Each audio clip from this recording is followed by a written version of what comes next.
Our first session is, again, a very, very interesting, dynamic, and forward-looking session, I guess we could put it that way, where we really look at the regional perspective and how we look at the energy trilemma and rebalancing the energy trilemma and just attempting to make sure there's balance in Asia and in the Pacific. So, of course, a very, very wide area there, but the most important, as so many people in the world, producers and consumers, looking at this area where we're going to see lots of growth in the years to come.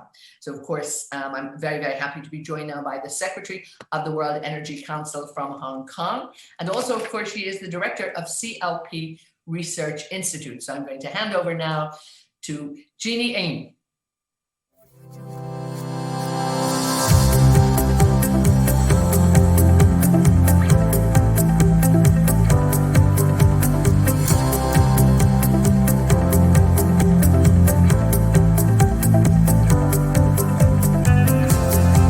Thank you everyone for joining our session today. My name is Tina Scheer. I'm the Executive Director of the Business New Zealand Energy Council, which is the member committee of the World Energy Council. We are very much delighted to host that session today about the balancing of the energy trilemma in the Asia-Pacific region. The Asia-Pacific region is increasingly engaged in conversations around climate change and the energy transition, and key stakeholders need to come together and to see how they can balance the energy trilemma across the three dimensions, which is energy security, energy equity, and energy sustainability. In fact, cooperation is actually critical to balance the energy trilemma in the region. However, the vast and diverse region faces a complex set of challenges, such as geopolitical tensions, sub-regional integration issues, or the challenges of sustaining domestic economy development while you still decrease your carbon emission footprint. Now, on top of all of this, we're facing a health crisis worldwide, the COVID-19 crisis. Today, we'll be hear from our panelists on how policymakers and businesses navigating new threats, opportunities, while still balancing the pressure to keep security and sustainability high, but the costs low. So now, without further ado, I would like to hand over to our sessions facilitator, Jenny Ni, the director of the CLP Research Institute and secretary of the Hong Kong WEW member committee. Thank you. Thank you, Tina. And so it is my job to try to keep everyone on track today. I will start by first introducing our three panelists. We have Mr. Andrew Casely, the Chief Executive of the Energy Efficiency and Conservation Authority in New Zealand. We have Mr. Nobuo Tanaka, who is a former Executive Director of the IEA, the International Energy Agency, which everyone is quite familiar with. And we, of course, have, last but not least, Dr. Zai Yongping, who is the Chief of the Energy Sector Group under the Sustainable Development and Climate Change Department at ADB. And so without further ado, I would like to hand over to Mr. Casely to provide a few comments. Each of the panelists will be asked to provide some comments, and then we will move into a facilitated discussion afterwards. Andrew? Thank you, Jenny. Kia ora, everybody. Thank you for the opportunity to participate in this discussion. And the first slide that I'd like to share with you is just the reinforcement of where New Zealand's ranking was in the 2019 World Energy Trilemma. New Zealand ranked 10th.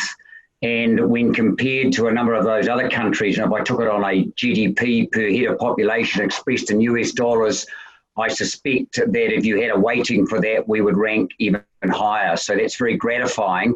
But what we'd like to do, of course, is to strive to be even higher on our own merit, irrespective of any other sort of economic measures. So what I felt it would be useful to do for you all is just to share the context of where New Zealand is as a country as we see it, currently across the three energy trilemma parts of energy security, environmental sustainability, and energy equity. So the first slide that I'd like to just cover is related to energy security, and in particular to cover the main energy components of our supply around energy in New Zealand. And the first is our liquid fuels. And in respect to our energy security here, we have very limited in-country stocks and particularly rely upon our international arrangements, particularly with Singapore, for backup reserves of our liquid fuels that are so critical for our transport fleet in particular.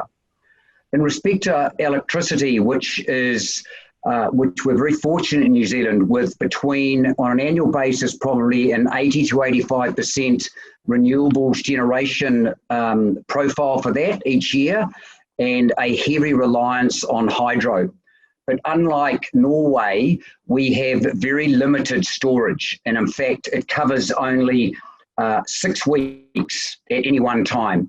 And therefore, we rely upon thermal backup in the form of both gas and coal reserves to meet the security supply side around our electricity supply. And I'll make further comment about that in a minute.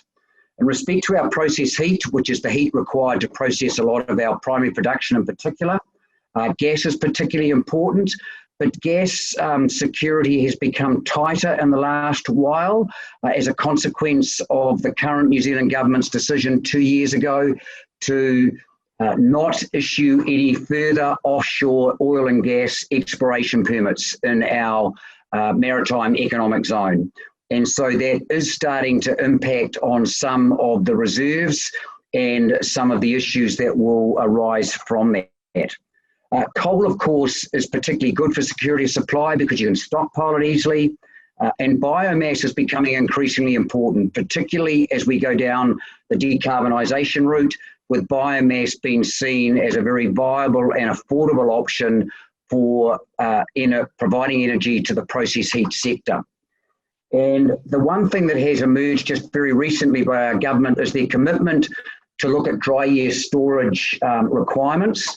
And one that has been looked at in particular now is a large-scale pumped hydro scheme in the South Island of New Zealand that would substantially augment the hydro storage that would act as a super battery, if I could describe it as that, for our energy security.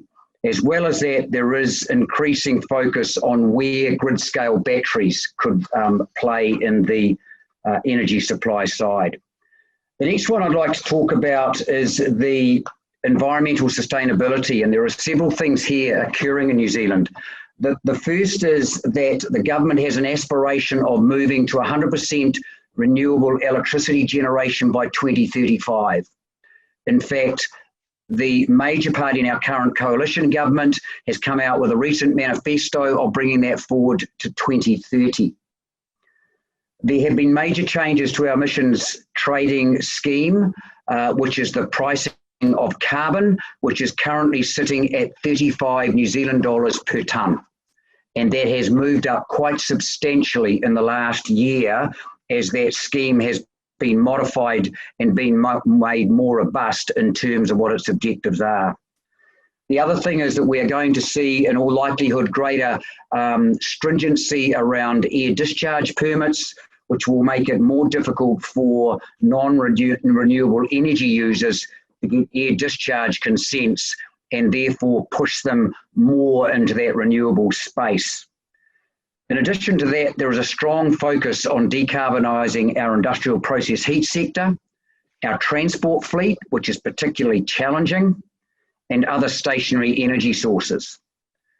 In respect to renewable generation, the impact of the emissions trading scheme will have a big impact on this because it's going to increasingly make renewable generation even more attractive than it already is, with a long run marginal cost of new renewable generation now go ahead of anything other, and particularly in the space of wind, for which New Zealand has a particularly good resource, but also solar is coming increasingly into focus as well.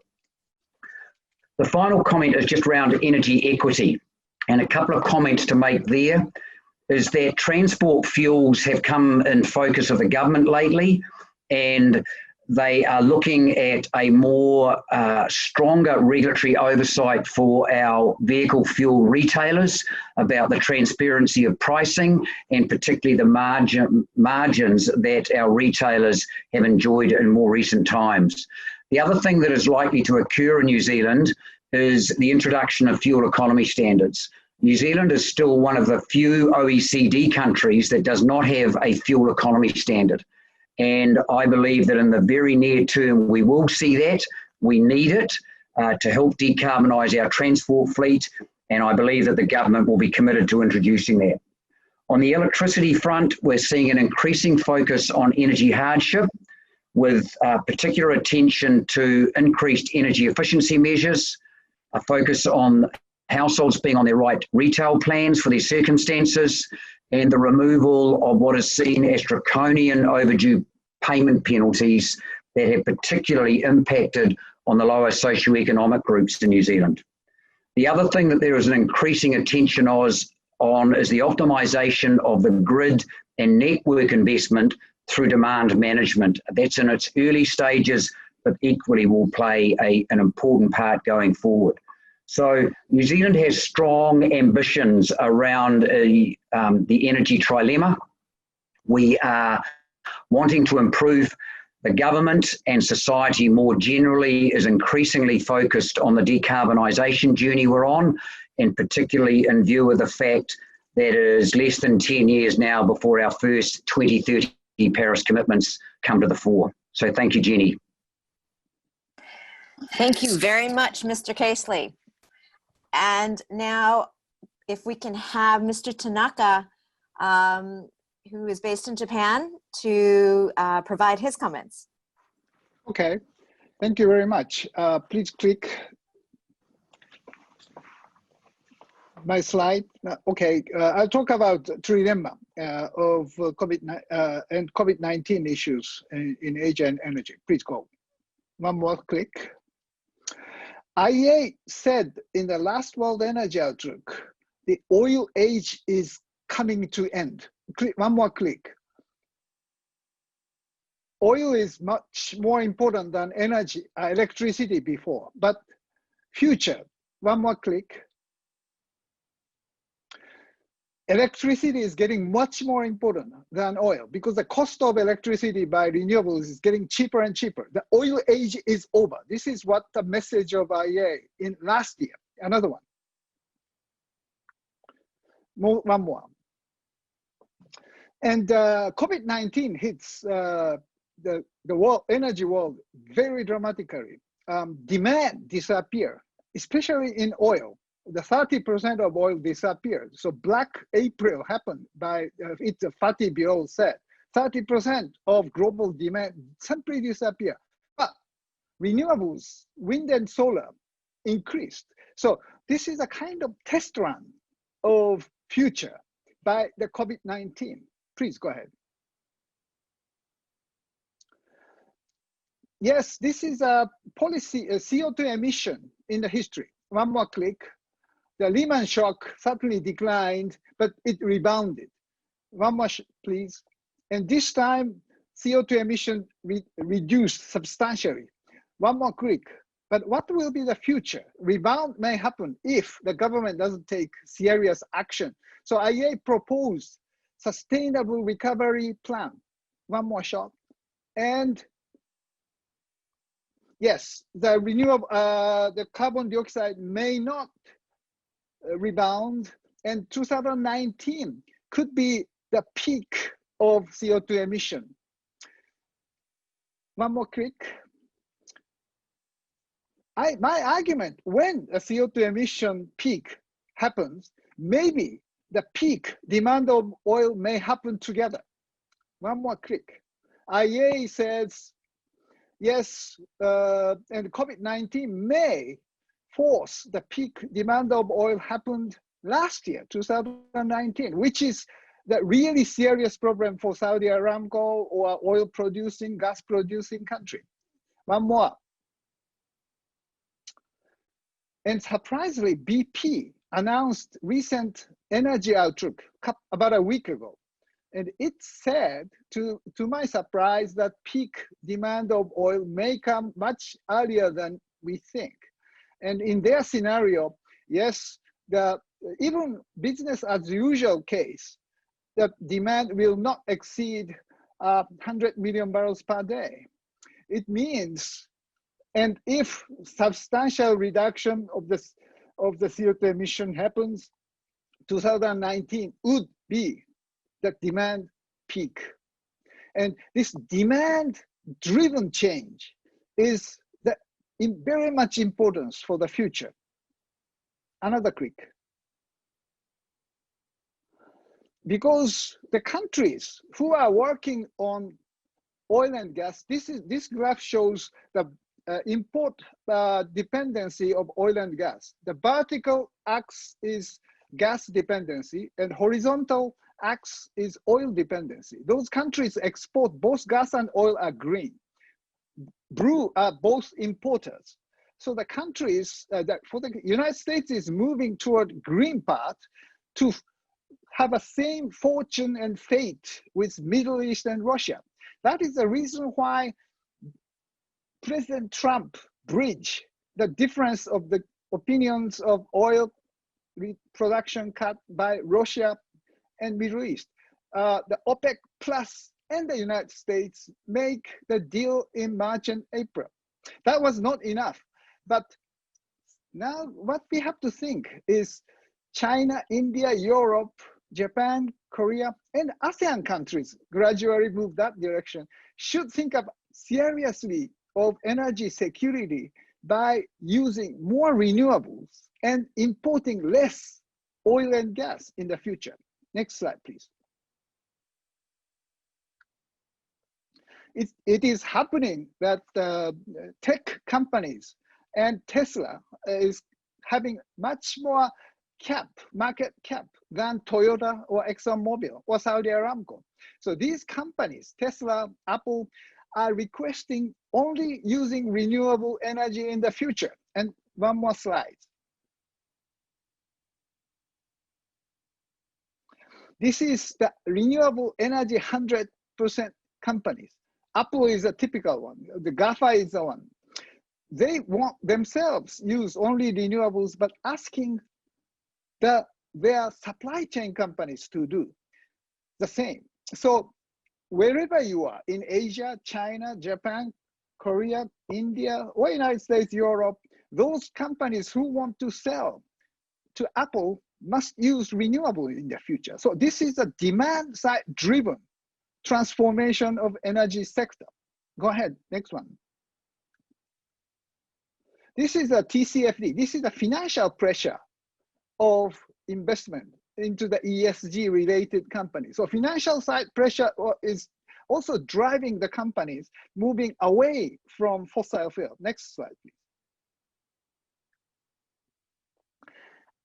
One of the answer is hydrogen. IEA calls for 4 technologies, which could be very important. One is hydrogen. Another one is carbon sequestration and utility, battery, and the 4th one is small modular reactor, because small modular reactor can live with renewable energy by adjusting their utilization.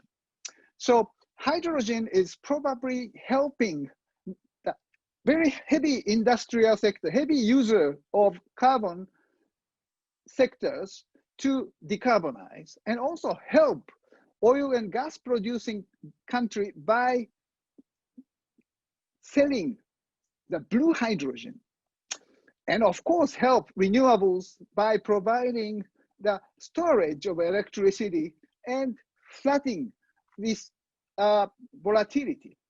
Another one. Next slide, please. Yes, this is a green ammonia consortium, which Mr. Muraki is organizing, and they are thinking of importing blue or green hydrogen in the future, produced either by Saudi Arabia or United States or Australia. Saudi is very interested in green ammonia by building the ammonia plant nearby the new city Neom by the Mohammed bin Salman and exporting it. So they are not only blue hydrogen by CCUS, but green hydrogen is their way of survival. Next slide, please. One issue I want to raise about equity is gender issues. climate change is not gender neutral, because by the climate change, African ladies should walk more distance to fetch water. But also at the same time, they can change the climate change policies of the country and the company by getting the leadership role. So when the women is strong and participating in the decision, the company or the country can be more green and friendly to the climate change. That is the statistics. Another slide, please. COVID-19 is same thing. COVID-19 is not gender neutral. The women may suffer more, but at the same time, those countries who have women leaders take care of COVID-19 much better than the others. Germany, Taiwan, New Zealand, Iceland, Finland, Norway. One more click. Governor of Tokyo won great victory in a gubernatorial race, but this is because of her very tough COVID-19 policy. Let's go next one. This is the final slide, but I'm the chairman of the ICEF, Innovation for Cool Earth Forum, and this focus on women also.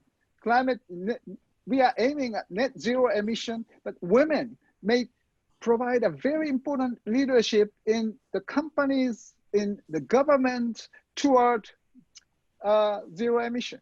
And for Asia, the same thing. Energy sector is very much lagged behind of using more women in the leadership role, but we have to change of this issue in the society or in the company or in the government for the better solution in the future. Thank you very much. Thank you very much, Mr. Tanaka. It's great to bring up the topic of diversity, because sometimes we do often forget to make sure that that's also woven into some of these decision-making, really significant changes that can happen when we consider increasing diversity. And so now I will move on to Dr. Dai, who is the Chief of Energy Sector Group at ADB. Dr. Dai, over to you. Yes, thank you, Jean. First of all, I would like to thank World Energy Council for inviting me in this session. Interesting session, I'm learning a lot from previous speakers, but I would like to share my views from a financial perspective and financial from in Asia. The Trilemma framework developed by WEW has been actually very useful for helping ADB, Asian Development Bank, in assessing the needs of its member countries in Asia and the Pacific, and given this need and to prioritize our support in the region. We note from the last year's actually latest World Energy Council's Energy Trilemma Index, 17 ADB developing member countries in there ranked from 51, that is Malaysia, to 117, that is Nepal. With the bottom, mostly in the bottom half of the index, we have China, 72, India, 109. So plenty of support will be needed to improve this situation and balance the energy trilemma in our member developing countries. We are pleased to see there are 3 Asian countries that are member countries have been featured in top 10 overall improvers, that's Cambodia, Myanmar, and China. So we're grateful to see this tool of Trilemma is being usefully used in our region and guide our work. Now let me turn to the questions for today's discussion from, as I said, from ADB's perspective as an international financing institution. As we all know, the ongoing COVID-19 pandemic has caused severe and potentially long-lasting problems. Sorry, I just moved this. As we know, the ongoing COVID-19 pandemic has caused severe and potentially long-lasting effects on health, livelihoods, and economies. The latest ADB Asia Economic Outlook has made a projection that the developing Asia's economy in general this year, 2020, will contract minus 0.7% actually. This is never seen in 6 decades for a region known as fastest growing in the world for many, many years. The growth rate, of course, varies significantly across Asia. South Asia will suffer the most with minus 6.8%, Central West Asia minus 2.1%, Southeast Asia minus 3.8%, and the Pacific Island will register minus 4.3%. Only East Asia will register a positive growth rate at 1.3%, with China leading at 1.8% in particular. So this is a very severe economic challenge for the region. And we already have big challenges in the energy sector, and that will remain in our region.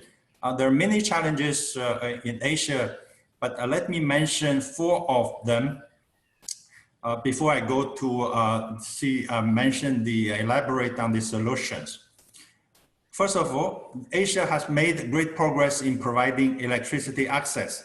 The electrification rate is 96% by latest statistic, and we are on track to achieve universal access for electricity in 2030 as required by SDG 7. However, if you look at this electricity access issue more carefully, there are many regions in Asia that are still experiencing intermittent, unstable power supply. There are about 1 billion people in Asia suffers from frequent electricity blackouts. So Asian countries need to continue to deepen the electrification process and providing electricity not only for household use, but also supporting productive uses in agriculture, for example.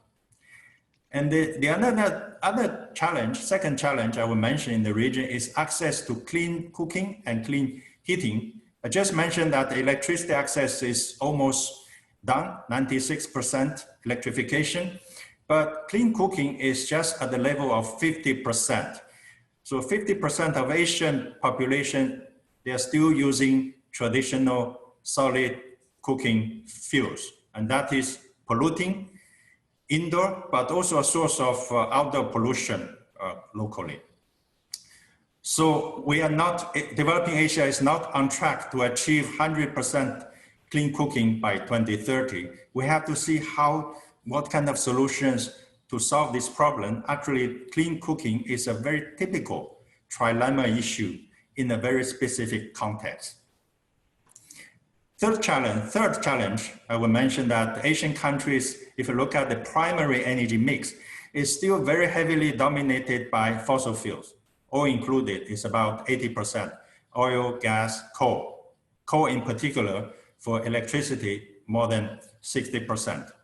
So this is a big issue with coal. Asia has to cope with the very big fleet of existing coal plants. Even we don't do new coal power plants, there's still a lot of existing assets that would remain polluting, and the emissions for GHG emissions.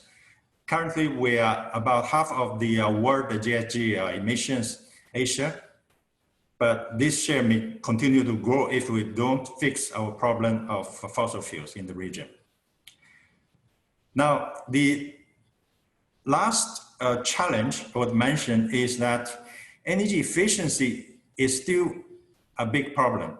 If you go to any commercial malls in big cities in Asia, the air conditioning is just freezing.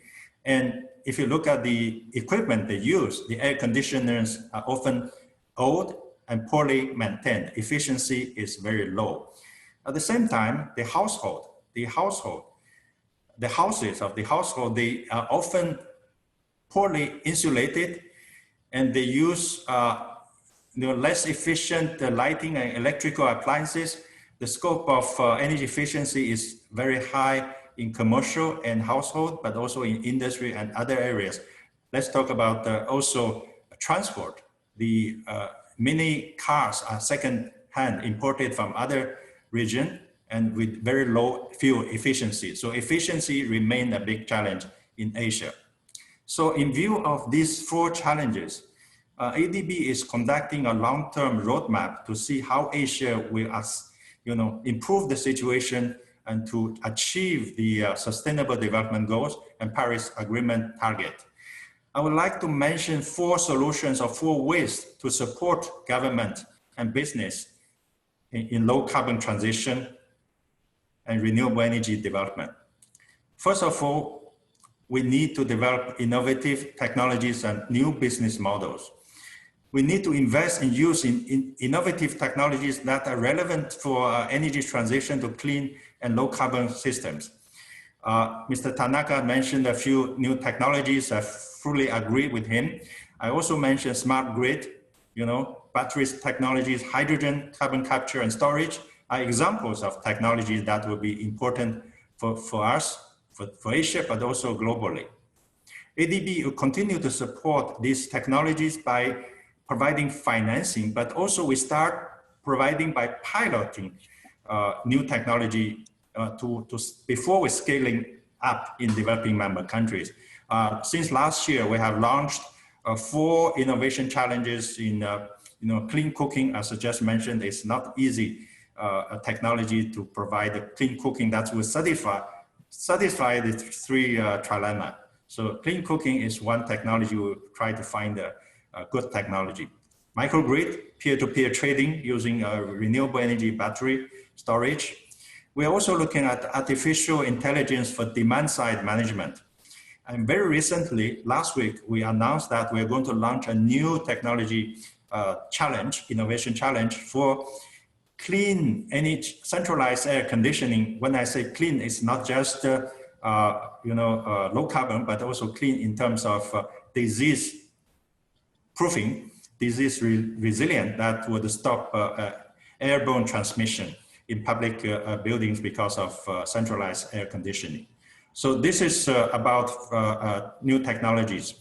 But secondly, another thing we need to do in Asia is to improve the energy system resilience. We need to build energy system that's able to cope with external shocks, like the extreme weathers, but also the pandemic, like the COVID-19. During this COVID-19 pandemic, renewable energy has shown remarkable resilience, actually, to the pandemic in many markets. However, in developing countries, we have also seen many renewable energy projects have been, construction of these renewable energy projects have been suspended or postponed because of the transport interruptions and travel restrictions. So consultants cannot come, equipment cannot be delivered.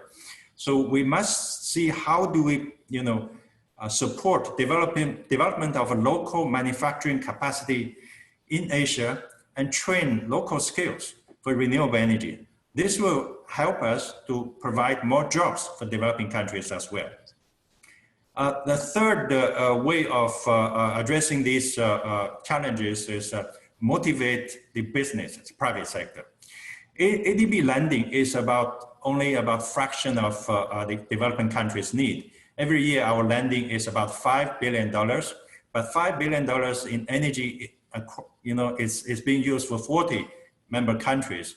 So we are meeting about 1% or less of the need of these countries in energy sector development. So it's very important to mobilize more investment from private sector, and to mobilize this investment, ADB can play a role of leveraging. We provide 5% and 95% from commercial sources. Of course, ADB will support also our government in creating policy and market conditions for attracting more private sector investments. When we talk about the market conditions, let me mention the fourth and the last thing I want to mention. To make the market work, we need to put a price on carbon. Currently, ADB's lending, when we evaluate a project, we use a shadow price of carbon about $37 per ton. If we use this carbon pricing, and actually there's no chance for us to provide financing for a carbon intensive project. If a country asks ADB to finance a coal power plant, then we apply this shadow pricing, and we'll see that the coal is not viable economically. Of course, we would like to see actually this shadow pricing become a real price also. So ADB is supporting our member countries in developing carbon trading systems so that eventually the carbon price will provide a very strong signal to investors. So let me stop here and follow up with other issues that may be raised later. Thank you, Jean. Thank you very much. Great. Thank you, Dr. Tai. So thank you all for your comments and the range of perspectives ranging from what's happening in New Zealand and in Asia, and particularly in the oil and gas sector, for example. I just wanted to kick off our discussion with the first question. I mean, basically, given the need to continue to balance the trilemma for a more sustainable energy system, there are emerging threats and opportunities that continue to happen, whether it's COVID or the aspiration towards net zero carbon before the end of the century. How do the panelists feel that the government and business sectors can move forward in managing and navigating these threats and opportunities? And in particularly, perhaps in addressing the need for a transition as opposed to, in some cases, a big, huge 180-degree change. So I wondered if any of the panelists would like to respond to that question. Maybe Andrew, in New Zealand, you have a great, you're probably already balancing the trilemma quite well since you are number 10, as you mentioned.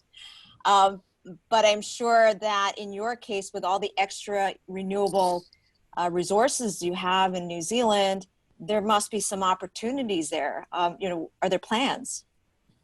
Sure. Look, I'm more than happy to pick that up, Jenny. I don't think any of us underestimate how challenging it is, and yet the urgency is becoming more critical just by the week. And I know that in 2020, COVID's overshadowed everything, and I absolutely get that. But there's still a very strong determination for us to continue on the journey and to increase the rate of change. But there's a couple of things that we notice about the rate of change and the transition required. The first is that there needs to be some sort of regulatory underpin for decisions. And if I take our transport fleet, for example, and I made mention of this in my presentation earlier, it's not sufficient to have suboptimal vehicles coming into our vehicle fleet. We import about 300,000 vehicles, both new and used, every year.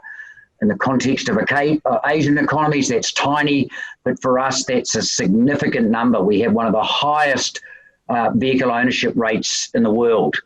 And they stay in our fleet for an average of 14 years. So the legacy that we've got with those is extreme. So the first thing we think is very sensible is to make sure that what we're adding to our stock, whether it be vehicles or homes, buildings, industrial energy systems or whatever, to get the right things happening as investment occurs now, and to make sure that the right policy frameworks are in place for that. In respect to the legacy assets that we've got, whether they be vehicles, energy systems in industry, electricity generation systems or whatever, that is complicated by, of course, the amount of investment that sits on balance sheets around that, whether in the home or in businesses or owned by the state. And the key thing in our view is to have what we've called and identified as transition pathways, so that there can be a strong focus by boards or government or individuals to see how they can transition to lower carbon forms of energy at the natural recycle processes for asset replacements. The other one that I would say too is that the cost of the renewable energies themselves, the fuels in particular, there's quite a discrepancy and major gap at the moment. For example, coal is still considerably cheaper than electricity. And so it's one thing to fund the capital required, it's another one to fund and to meet the challenge of the ongoing operating cost. And that's where I agree with Mr. Zai that the energy efficiency part then comes to play, so that we know that we're only using as much energy in the first place that we absolutely need to. And then it makes it actually much easier to deal with that delta between the costs. Great, thank you. Mr. Tanaka, any comments on the question of balancing the trilemma while navigating the energy transition? And I guess particularly with the oil and gas sector, you had mentioned the move, of course, towards hydrogen, but quite often this kind of movement is quite slow. And I wonder, how can governments and businesses actually speed up that pace of transformation? That you also outlined a bit in terms of the direction of where it's all going for the oil and gas industry, for example. Yeah, I think certainly, to overcome this trilemma, the government has a role in industry or oil gas sector definitely has a role. And as Dr. Zai said, the issue is the legacy part of the installment or equipment or facilities, because Asia is a very big growing economy. The global community depends on its growth, while the use of coal for the power is certainly the big issue. And these plants are relatively young compared to Europe or United States or Japan. So to make these industrial sectors and some existing power sectors to decarbonize is really challenge. So one of the solutions, as I have said, is to the use of hydrogen. Because if you mix hydrogen by ammonia or hydrogen itself, the coal power plants CO2 emission could be reduced substantially. Even it's much better to rather using the very high-tech coal power plant, IGCC, etc. The cost is very high, but by the simply mixing hydrogen into the mixed, let's say, burning of these power, it could be very efficient way of reducing CO2 emission. Gradually, but these plants must move away from coal to gas and gas to the hydrogen. So this kind of scenario should clearly be understood, and the government should put in the policy toward that. The carbon pricing, carbon tax is one way, but inevitably this is happening because Europe is taking this very seriously as a national security issue, because rich renewables is not imported from outside, and they use it by connecting each other. So collective energy security of Europe depends on this renewable electricity, and hydrogen helps. So that's the reason why huge amount of money Europe has committed for the deployment of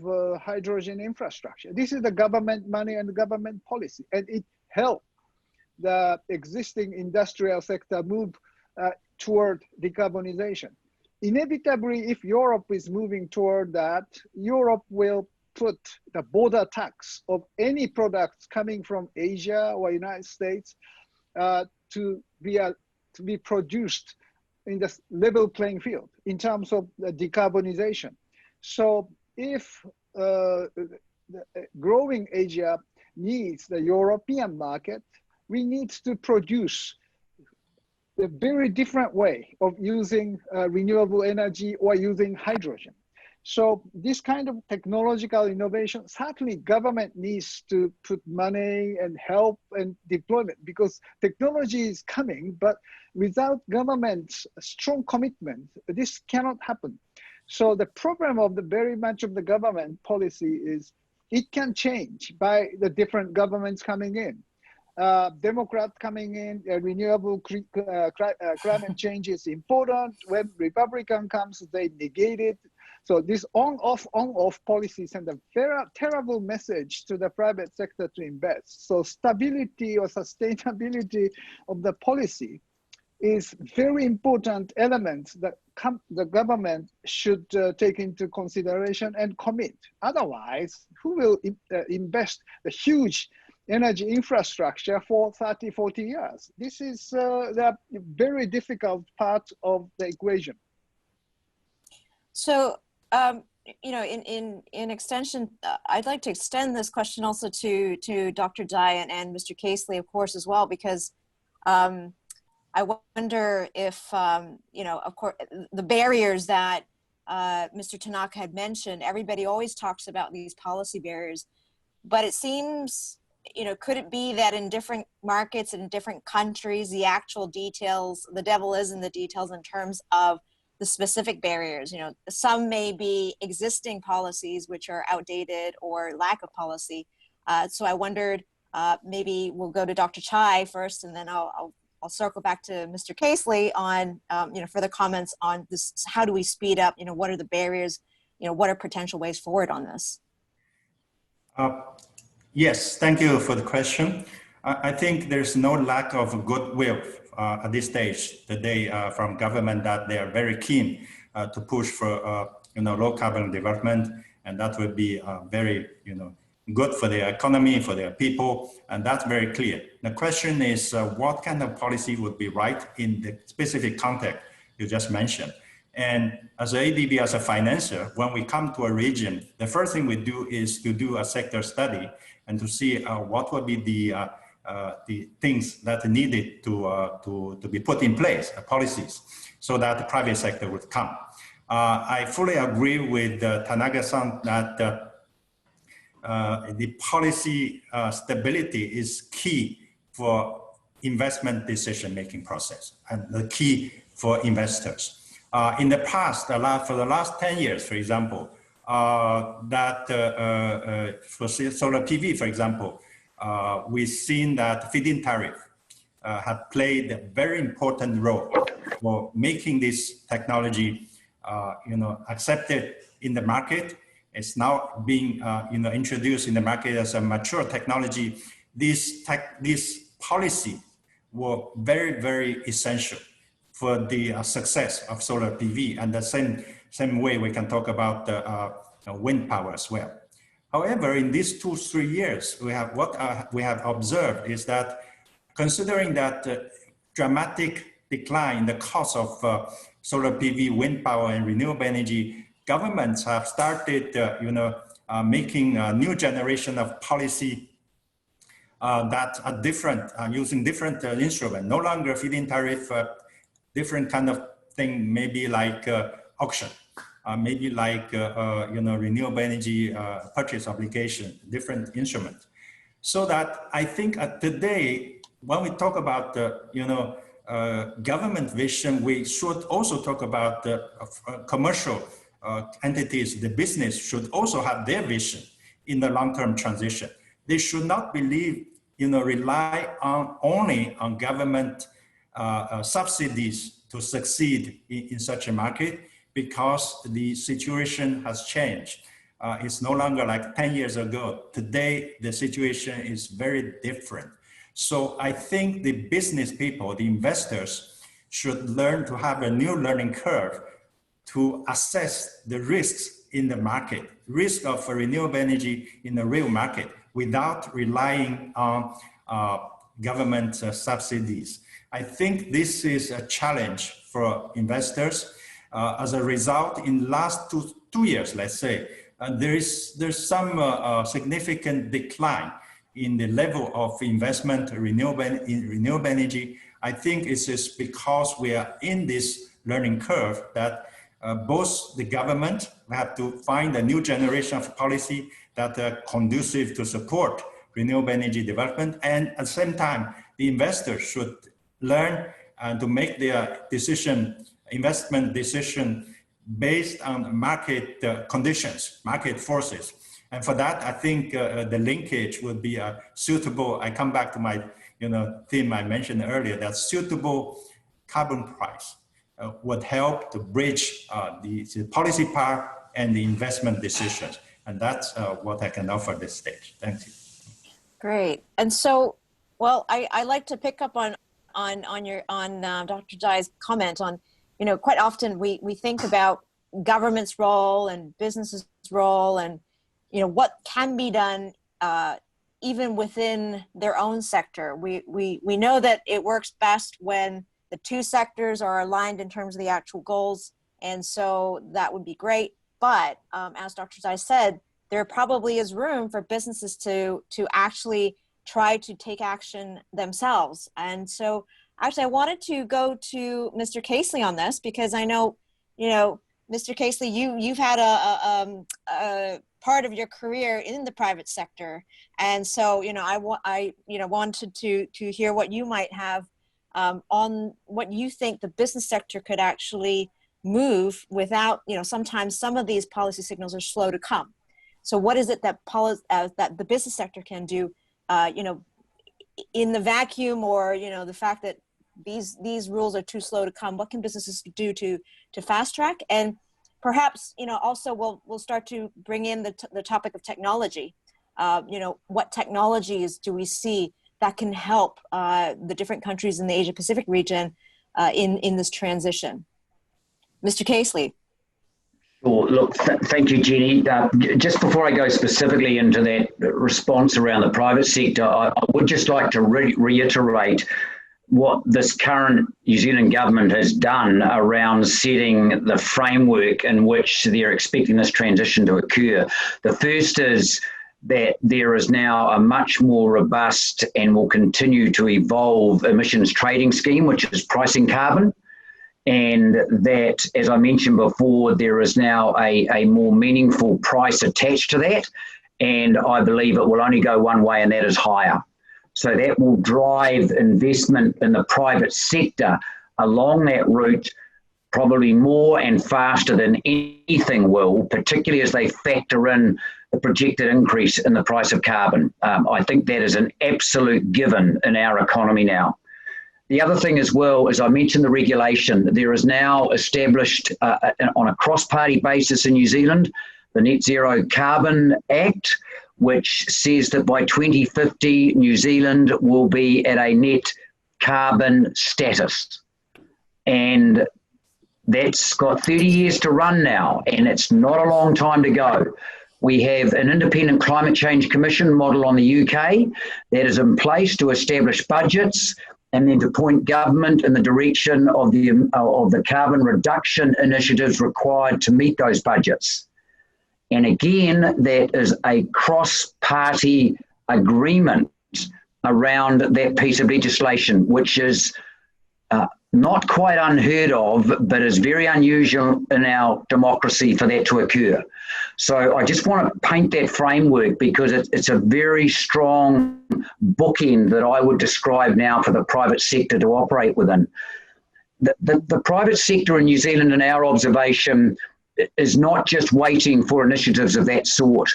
And they're not waiting because there is an increasing consumer clamour in the markets they operate for, particularly our exported product, but equally some of at the domestic parts of the domestic market, to understand the carbon profile of the products being sold, particularly in our agricultural sector.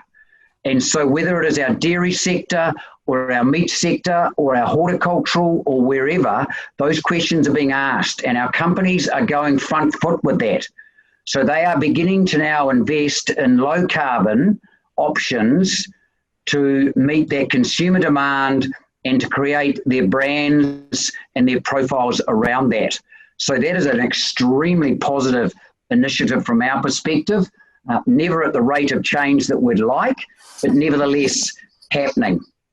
The final thing is that we're seeing here as well much more sophisticated financing options coming to the fore. Is that long gone, or appears to be long gone, are simple financing methods.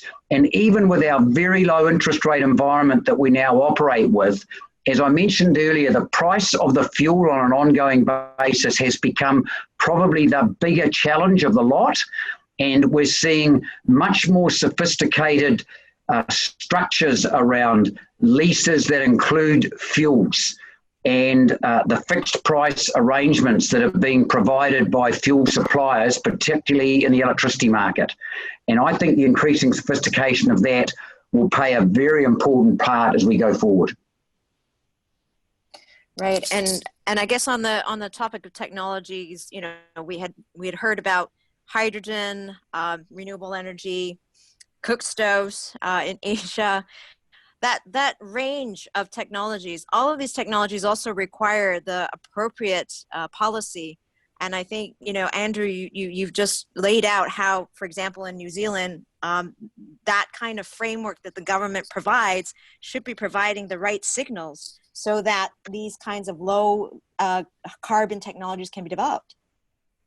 Absolutely right. And you know, part of what we do in our own small way as an organisation is help share the risk of some of that early deployment by companies. We're seeing now co-firing with coal and biomass. We're seeing the deployment of electrode boilers in some of our larger agricultural processing facilities. We're seeing the use of high temperature heat pumps, and we understand that Mitsubishi is in the process of developing technologies in the 160-degree temperature range, which we think will be absolutely groundbreaking moves around both the efficiency in terms of the amount of energy used and the temperature range in which they can operate. We're seeing it, of course, in battery electric vehicles. The major problem there, of course, is price. And in our view, something has to happen around battery technology to allow that to become a much more affordable option for more everyday transport users. Great, thank you. So I see that we're on track now to invite comments from our Vice Chair of the WEC Asia Pacific region, Mr. Sam Maraki. Sam, over to you. Any sort of the feedback from the session we've had so far? Okay, thank you, Jeannie. And we had stimulative discussions with three distinguished speakers and excellent moderator. And biggest challenge in Asia Pacific is the carbon neutrality. And another challenge is the resilience and reliability of the energy system. Particularly in Asia Pacific, the dependency of oil and gas and still coal are very high, and demand is increasing. So this is the biggest challenge, how to reduce the carbon dioxide emissions and greenhouse gas emissions in Asia. Even the leading company in New Zealand, they are still making challenge to reduce the carbon dioxide emissions, such as from the transportation sector. This time, the drastic changes of the energy supply and demand are happening. Particularly, as Mr. Tanaka mentioned, that this change is driven by the demand changes. So this is a demand-driven changes are happening. And this is well incorporated with our new vision of the humanizing energy to look at the market and users and demand. And we had some discussions on the new technologies on hydrogen, the smart grid, and energy storage. Those are the important challenges to cope with the carbon neutrality and also resilience and reliability of the energy systems. And the government role is becoming more important under this challenging time, and the policy stability is required for the industries and the financiers to make a continuous challenge for the energy transitions. Finally, under the serious changes driven by the COVID-19, this could be the opportunity for us to accelerate our challenges for energy transition and the create more balanced energy trilemma, particularly the carbon neutrality and resilience and reliability.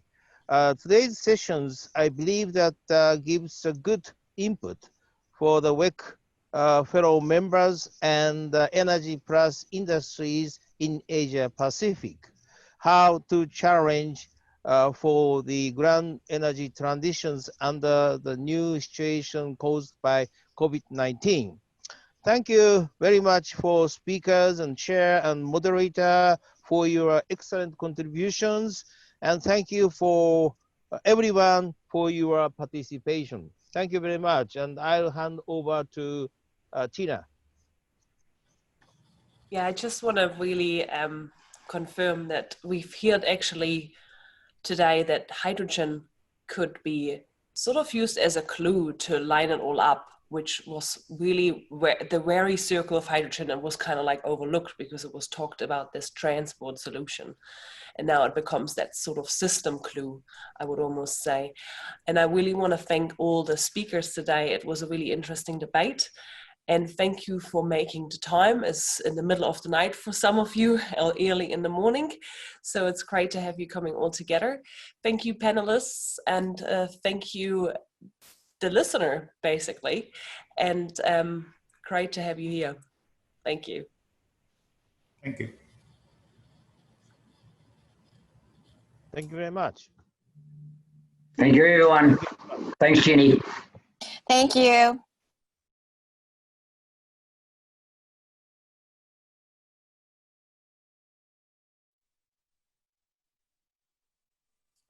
And welcome back. And what an in-depth and very, very engaging and interesting look at what's going on in Asia Pacific.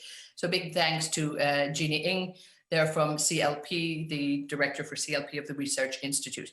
And some fascinating discussion I found around there, as I'm sure you did there, Andrew Casserly, really looking at the ambitions that New Zealand has in the energy sector. And again, coming back to, what to do with the trilemma, the society and the government really looking at the decarbonisation journey and already on it, but where to go, particularly towards 2030 to the Paris commitments.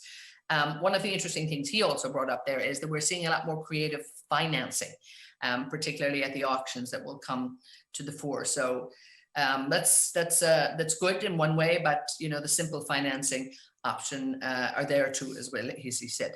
Nobuo Tanaka, always fascinating to listen to what he said, of course, the former Director General of the International Energy Agency, and focusing now in Japan and what's going on. And also, talking a lot about what's happening in the coal market, how that transition is happening, but so slowly there. And I think sometimes while we all talk about the energy transition, we really need to look at how coal is still a very popular fuel of choice, and particularly in Asia. And him, I think, putting out a call to action there whereby coal really needs to be moving over to gas and then eventually to hydrogen. But again, it has to have that huge commitment coming from the governments. Ultimately, the policy has to be there. And, it's a slow process. This transition is not a fast one, but it is in progress. And I think that's what we have to look at. And also from the Chief of Energy Sector Group of ADP, Zhai Zhongping there, talking about the situation and intermittency in Asia, the unstable power supply, and this is something that, when it is addressed and corrected and when it changes, will ultimately change people's lives. And again, very much reflecting, I think, what Angela Wilkinson from the World Energy Council was talking about yesterday too. This is very much about humanizing energy and looking at how it impacts people's lives. So also looking at clean cooking, essential, but how slow that's happening. So I think we heard a lot about that there's still so much to be done. And ultimately what he was calling for there was behavioral change in respect to energy consumption as well. That needs to happen. So a lot to happen, a lot of new technologies needed, a lot to, address, a lot of challenges and a lot of opportunities right in as we progress, so to speak, on the energy transition.